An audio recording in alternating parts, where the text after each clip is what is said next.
నన్ను కాసేపు వెయ్యాలి, నాకు ఫుల్ వీడియో అయిపోతుంది.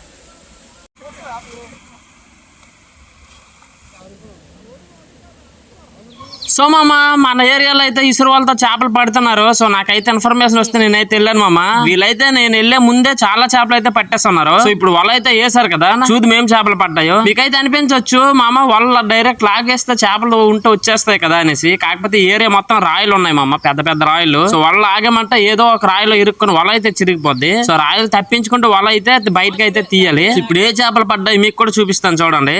3 చేపలు పడిపోయాను. మరి 2 వాళ్ళు పట్టేసి బ్యాగ్ లేదు, ఇంకేం చేపలన్నీ వస్తాయి. 1 2 తిరుక్కుంటాయి కాల.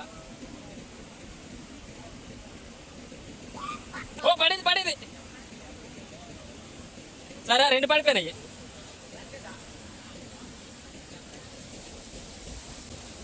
నన్ను కాసేపు వెయ్యాలి, నాకు ఫుల్ వీడియో అయిపోతుంది.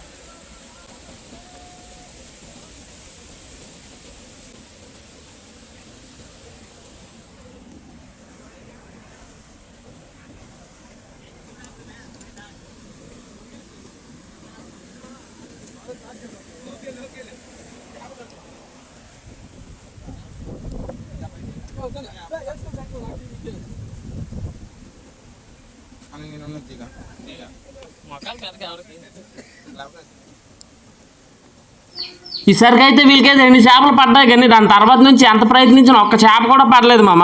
చిన్న చేప అయితే ఒకటి దొరికింది, రెడ్ స్నాపర్. ఇప్పుడైతే వీరికి దొరికిన మొత్తం చేపలు అయితే చూడండి మామ ఎన్ని ఉన్నాయో. సో అన్ని రవ్వులే మామ, చిన్న చిన్నవేని, అన్ని పావు కేజీ 1/2 కేజీ కూడా ఉండవు. కానీ చాలా చేపలు అయితే పట్టేస్తున్నారు. కింద వంపుదాం అనుకున్నాను, వాళ్ళకి ఇబ్బంది పెట్టడం ఎందుకులే అనేసి వంపలేదు. సో వీడియో నచ్చితే లైక్ చేయండి. ఇసురు వాళ్ళతో చేపలు పట్టడం ఎంతమందికి ఇష్టమో కామెంట్ అయితే చేయండి.